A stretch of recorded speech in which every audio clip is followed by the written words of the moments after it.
지피가 이신 뉴스, 노실계 배려보는 제주포커스다.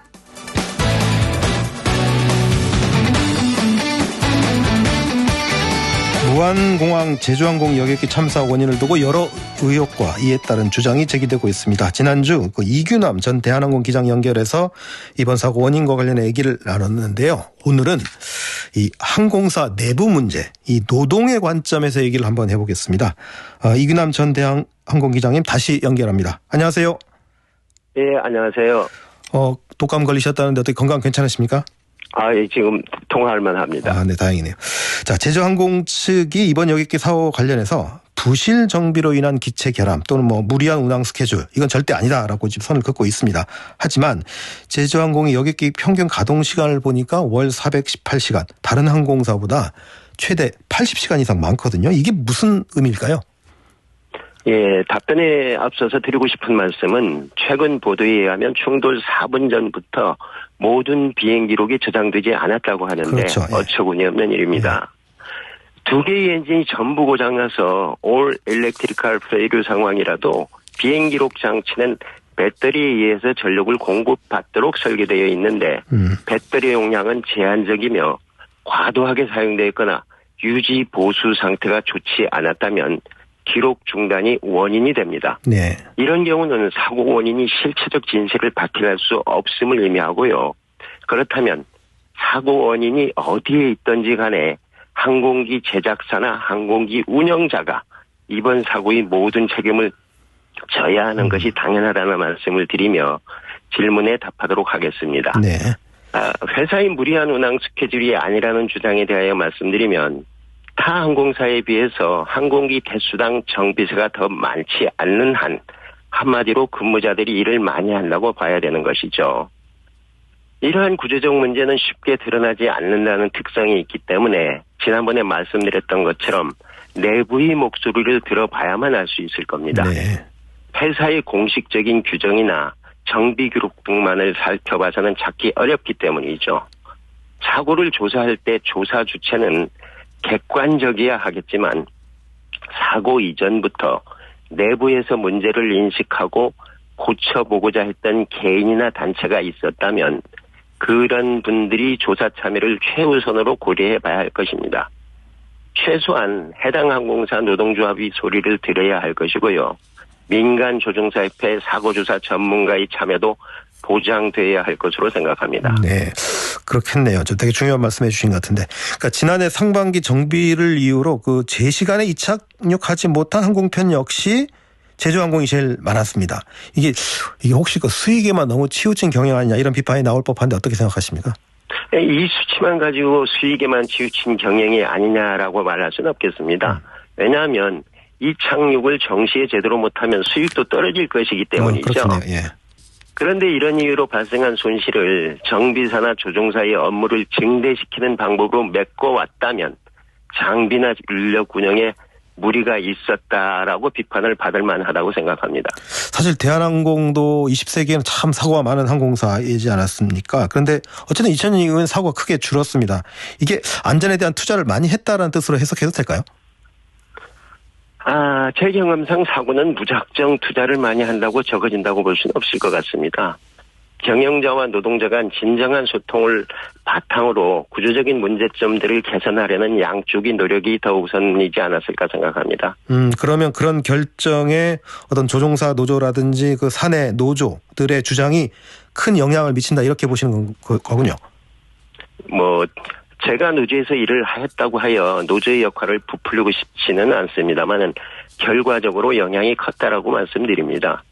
비행시간 제한 등을 강화하고 타지에서 적절한 휴식을 취할 수 있게 하는 단체 협약을 체결하고 이를 지키는 것이 조종사 입장에서 안전을 지키는 최선의 방법이기 때문이죠. 아무리 훈련을 잘 받고 유능한 조종사를 할지라도 잠을 제대로 못 잤거나 비행시간 외의 시간으로 피곤이 누적된 상태에서는 비상 상황에 제대로 대처하기는 쉽지 않죠. 그래서 이러한 룰은 관리자뿐만 아니라 노동자 자신도 반드시 지켜야 된다는 인식이 상당히 중요합니다. 조종사 스스로도 어떤 상황에서는 근무 시간이 조금 더 지났다 하더라도 연속해서 비행하는 것이 차라리 낫지 않을까 하는 생각이 들 때가 있어요. 네. 그렇지만 그러다가 예상하지 못한 기상이나 고장 등이 발생하면 대처를 못할 수 있기 때문에 내가 더 하고 싶더라도 멈춰야 하는 룰을 지키도록 하는 역할. 이럴 경우 잘못된 경영자의 압박을 막아주고 계속해서 문제점들을 개선한 규정을 만들어 회사를 설득시키는 일이 노조의 중요한 역할입니다. 안전을 위한 룰을 만들고 그 룰을 지키는 데 있어서 노조의 역할이 상당히 중요하다 이 말씀을 좀 강조해 주셨는데 예. 그런데 또 이런 얘기도 있습니다. 그 노조가 파업할 때마다 특히 이렇게 돈을 많이 받는 고연봉자들이 파업까지 한다는 거에 대해서 좀 비판이 많은데 이런 사회적 여론에 대해서 어떻게 생각하십니까? 네, 여기서부터 언론의 역할이 중요한 부분인데요. 노동자의 요구대로 하면 회사가 망할 것처럼 그렇게 오도하는 회사 경영자의 주장을 그대로 보도하는 경우가 많았었습니다. 네. LCC 항공사가 생기면서 상황은 조금 나아졌지만 몇 년 전까지만 해도 대한민국에서 조종사는 해당 항공사가 망하면 다른 데서 일할 기회가 거의 없다시피 했는데 그렇죠. 네. 자기 회사를 망하게 할 주장을 어떻게 할 수 있겠습니까? 그럼에도 조종사의 파업은 배부른 노동자의 이기주의로만 치부해버리고 내부의 본질적 문제가 뭔지 알아보려는 언론은 많지 않았거든요. 저희 경우를 말씀드리면 노조 일을 하면서 회사로부터 권고사직, 본사대기, 정직, 부기장 강등 등 참 이겨내기 어려운 처벌을 받고 법적으로 싸워가며 비행을 했었는데요. 이러한 어려움을 참아가며 할 수 있었던 데에는 단순한 처우 개선을 위해서가 아니라 내가 하는 일이 중요성, 즉 고객의 안전을 지켜야 한다는 책임감이 크지 않았을까라고 생각해 주시면 고맙겠습니다. 그렇죠. 달을 가리키면 달을 봐야 되는데 사람들은 손가락만 보는 경우들이 많은데 언론이 그동안 손가락만 봤다 이런 말씀을 해 주신 것 같습니다. 자, 항공업의 이 주무부서인 국토교통부를 한번 얘기를 해보죠. 어쨌든 2006년부터 이 법률에 따라서 항공철도사고조사위원회가 사고 원인을 조사하고 있습니다. 근데 이 위원회 구성을 보면 사실 국토부가 주도권을 쥐고 있다는 평가가 많아서 이번에도 그게 다 이슈가 됐고 그래서 국토부에서 일정 정도 빠지겠다라는 얘기가 지금 나온 상태인데 이 문제에 대해서 어떻게 생각하십니까? 걱정을 하지 않을 수가 없습니다. 대부분 과거 사고사를 살펴보면 공중 피격을 당하지 않은 이상 단순한 한두 가지 원인으로 치명적인 결과를 초래한 경우는 거의 없었습니다. 부품 고장이 준사고를 불러오긴 하지만 이 경우 지연은 될지언정 큰 인명피해 없이 적절히 조치되었거든요. 무리한 운항, 정비 결람, 악기상 등의 외부 조건이 사고의 원인이 되는 경우도 있지만 항공 안전을 보장해줄 시설 자체의 오류나 불안전한 관리가 상황을 악화시키는 조건이 돼서 치명적인 결과를 초래한 경우가 종종 있었습니다. 이 경우 비록 사조위가 교통부 내에서 독립성이 보장된다고 할지라도 같은 소속 공무원으로서 조사에 한계가 있을 것으로 우려가 됩니다. 그래서 사고조사는 반드시 제3위 조사기관도 참여시킬 수 있도록 전문가가 일할 부서를 신설하거나 앞에서 언급한 민간조종사협회 등 피해 당사자분들이 원하는 참관인이 참여를 의무화시킬 제도 개선이 이루어져야 한다고 생각합니다.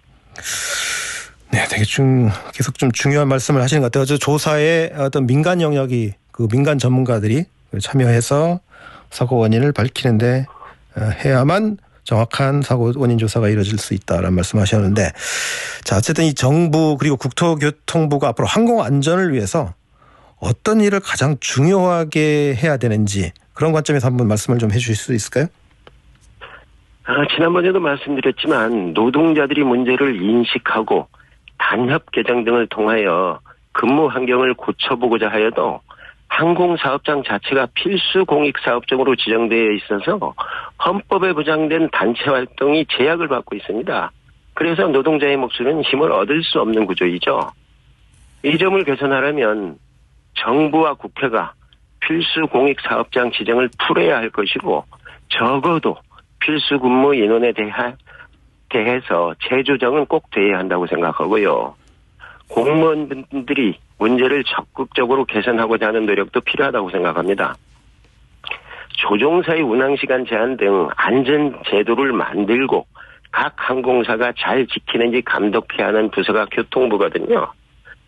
감독기관은 승객 안전을 위하여 조종사들이 필요한 운항을 못하도록 법으로 제한을 하여야 하는데 미국 등 소위 항공 선진국에서 만든 제도를 구체적이고 세밀하게 참고하지 못하고 포괄적인 시간 제한만 참고해서 만들었기 때문에 정작 허점이 많아서 단체 협상을 통하여 개선해내지 못하면 필요한 비행에 노출되게 됩니다. 그런 면에서 어렵더라도 담당 공무원들이 관련 업무의 전문가가 될 수 있도록 행정적, 금전적인 보상이 있어야 할 것으로 생각합니다. 아까 하신 말씀 중에 조금 더 추가적인 설명이 필요한 부분이 있을 것 같은데, 그러니까 필수 공익 사업장 지정 그리고 필수 근무 인원에 대한 재조정이 돼야 된다고 말씀하셨거든요. 그러니까 지금 그 조종사는 되게 중요하다고 봐가지고 필수 공익 사업으로 지정을 했고 필수 근무 인원, 그러니까 파업을 하더라도 파업에 참여하지 못하는 사람을 늘린다 이런 말씀인 거죠 지금? 그렇죠. 네. 지금 지금 파업에 정식으로 참가할 수 있는 인력을 20% 정도로뿐 잡았어요. 그러면 80%는 일을 해야 되는데 평소 비행 중에도 80%는 비행을 않고 있는 거거든요. 비행 끝나고 쉬고 있는 상태이기 때문에 20%만 단체 행동에 참여시킨다는 것은 그것도 사전에 통보해서 이거는 가지 말라는 얘기죠, 전혀. 그럼 조종사가 10명이면 8명은 무조건 파업에 참여할 수 없는 인력으로 지정한다 이 말씀이거든요. 그러면 2명만 가지고 파업을 참여해라. 예, 해라. 그러면 파업을 한다고 해도 사실상 파업에 영향을 미치지 못한다는 그런 뜻이 되겠네요. 그렇죠. 파업만 아니라 단체 행동 자체가 다 그렇습니다. 단체 행동 자체도 못하고. 네, 그렇죠. 그러니까 이 제도가 필수공익사업장 지정 제도가 결국 파업권을 제한하는 헌법적 권리를 제한하는 문제가 된다 이런 말씀이시겠네요. 네, 그렇습니다. 자, 이건 이제 제도적인 측면을 말씀했던 거고, 자 그러면 사고 재발 이런 문제를 방지하기 위해서 항공업계는 또 어떤 방식으로 변화해야 된다고 보십니까?